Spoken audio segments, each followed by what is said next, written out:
What is up, everyone? Welcome back to another Mr. Woody review. Today we're taking a look at one of my favorite sets all time of Halo Mega, this Arbiter's Quest Banshee. Big thanks to Kid Who Reviews for suggesting this video. Go ahead and check his channel out. And for those of you who have suggested reviews, just know they're coming on the way. With that said, jumping into the review, this set was released 2 years ago in March of 2022, and it was a fantastic Banshee, something that we needed for a long time, with 3 great figures and just retailed for about $27. Build of the Banshee is highly detailed, definitely reminiscent of the Halo 2 Anniversary Banshee era, and also comes with these weird orange pieces, which we'll talk about later. For me, the Banshee vehicle is just something you cannot have enough of, and from the beginning of the video, you can tell I've got a lot of Banshees. This one I think is my absolute favorite. Taking a look from the back to the front though, we've got these 2 fins back here in silver metallic gray. There's also a bar back here, I think for a minifigure to hold on to. I don't necessarily know why, but I guess you could pose figures on here if you wanted to. They've smoothed off the back with a few tiles, and the canopy closes just enough so you can see in there like you should be able to, but not too much. One of the best things they did with this set is connect the wings very well. They are very sturdy, using clip pieces to connect them, but it's almost impossible to tell how they're actually connected, which is exactly how the Banshee should look. The side is also pretty smoothed off too. The wing itself is built on 2 sides, with both of them coming to a point at the very end of the wing by the thruster. The front piece has a little bit of building on top, but is ultimately just one entire piece, and the other is brick built completely. I love the angle they were able to get with the front piece. It perfectly matches the Banshee and is definitely the best way they could have done it. As you can see here at the bottom of the wing, they used this round dome piece for one side, and on the other side we have a thruster piece, I think first introduced in the 2012 Falcon. And the other wing is the exact same as the other one. They are of course identical because the ship is obviously symmetrical. On the front side we have what I believe to be the plasma shooters or the weapons. I honestly don't love these too much. I think they're a little big, and unfortunately one of mine got a bad printing error here that is a little bit wonky. One thing they did though here that Lego can hardly ever do is hide the stud shooters. You can't even see them here, but they shoot these little sticks out that actually look pretty good, and they don't detract from the look of the Banshee. Even Lego can't put their stud shooters on right. Removing one of those plasma shooters, you can see kind of how it shoots from the bottom with these triggers. It's not perfect, but it's a play feature that doesn't detract from the build. There's even a slight angle with those weapons too. It improves on so many of the old Banshees. My absolute favorite piece in this set is this canopy piece with that hexagon detailing right there and just the whole line of the purple that goes all the way through. It looks so good.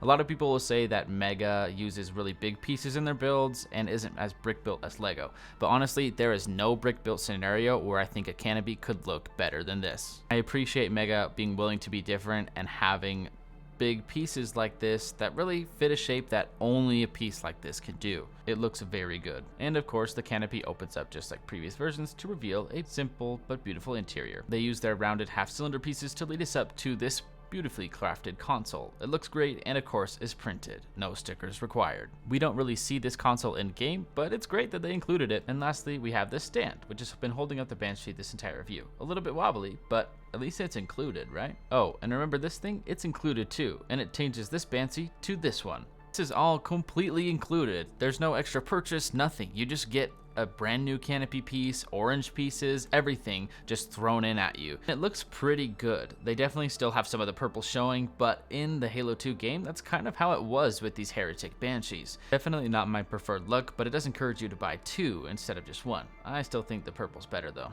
With all that said, the most important part of any set is our figures. These figs are super awesome and also pretty disappointing at the same time. Arbiter is great and I love seeing it. It's good that it's a little bit different than previous iterations, but we've just gotten so many. And Cesare, we've gotten a ton of him too. I mean, I had these 3 versions just lying around, all different with very slightly different reds or slightly different painting, printing, or the backpack's a different color.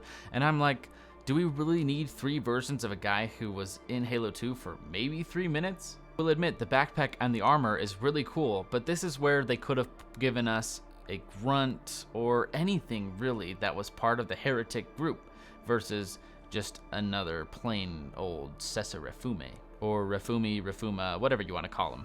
That being said, this guy is slightly different, with the colors kind of being a mixed match of the original 2, and the best part about him is including those new hands that are not only more accurate but also more stable. If you couldn't tell which one he was, it's this one, and it looks pretty good. It comes with 2 plasma rifles just like before, and the back is detailed. It's just we didn't need another named character here. Speaking of named characters, the Arbiter in this set is marginally better than others, with a heavy black wash on his armor which makes him look dirty and ready for a fight with these heretics, just like he should be looking like in Halo 2. I wish he was slightly more shiny, but for a $25-ish set with 2 other figures, I think they did a pretty good job. We do need to talk about that carbine though. On the side, you can see more of that fantastic detail on his shoulders, and he got the new hands too. But then we see this ugly, bright purple carbine, which looks nothing like it should. The carbine they made before was dark, it was less shiny, it looked less like a plastic toy. I don't know why they chose this color, but this sucks. But despite the gross misrepresentation of the carbine, I think this Arbiter looks really good, and from the back you can see how well that black wash goes within his armor. It really accentuates some of the details in the molding, which is something Mega is really good at, so I'm glad that they were able to